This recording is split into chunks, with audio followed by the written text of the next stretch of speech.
Hello and welcome to my channel. If it's your first time here, I want to start it off with a bang by talking about Dominic Cruz and his fight coming up with Cody Garbrandt. We're going to talk about each fighter individually, first starting with Garbrandt and ending with Cruz, solely because of the amount of these two fighters have to lose in this fight. First, we'll start with Cody Garbrandt. This fight does not affect Cody Garbrandt's career if he loses, like it would affect Dominic Cruz, simply because Cody Garbrandt, for one, hasn't really fought anybody super impressive.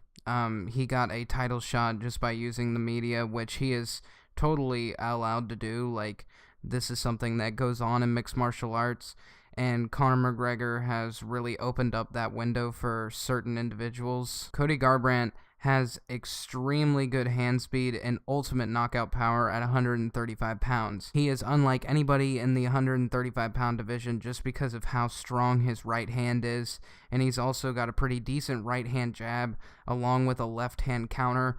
He's extremely well-rounded considering boxing, but I haven't seen him do any wrestling because he just simply hasn't had to do it, because he just goes out and knocks people the fuck out. In my humble opinion, I think that Cody would have to change his entire fighting style for this fight because of Cruz. Cruz is notoriously hard to hit, and with that being the way it is, Cody won't be able to load up against Cruz like he has against those he has fought previously. And because of that, if you're having to chase somebody down and you're loading up with your right hand or your left hand, it really doesn't matter, you're more than likely going to miss. You're going to miss a lot. Someone that I can kind of see this fight going the way that Cody would have to fight it if he was still trying to use his really powerful right hand is Jeremy Stephens at 145. Jeremy Stephens loads up on all of his punches. He never really throws anything fast to make sure it hits you. He tries to throw every punch he has with knockout power, like he wants to knock you dead. And Cody Garbrandt technically isn't the same fighter as Jeremy Stephens in any stretch of the imagination, but he is the same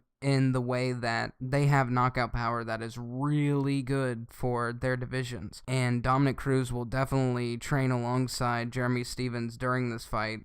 They're both in the same gym, and Cody represents probably the closest that you can get just based off of hand power. You know, Cody's got really good hands, and he's, extremely aggressive the way that he charges forward, and that's extremely impressive at 135 pounds, and we haven't seen it executed at the level that he does it at 135 either. But then again, depending on the way that you look at it, he was kind of fighting tomato cans. The only real fighter that he fought that wasn't a tomato can was Thomas Almeida, but even then, he had an extremely close fight with Brad Pickett.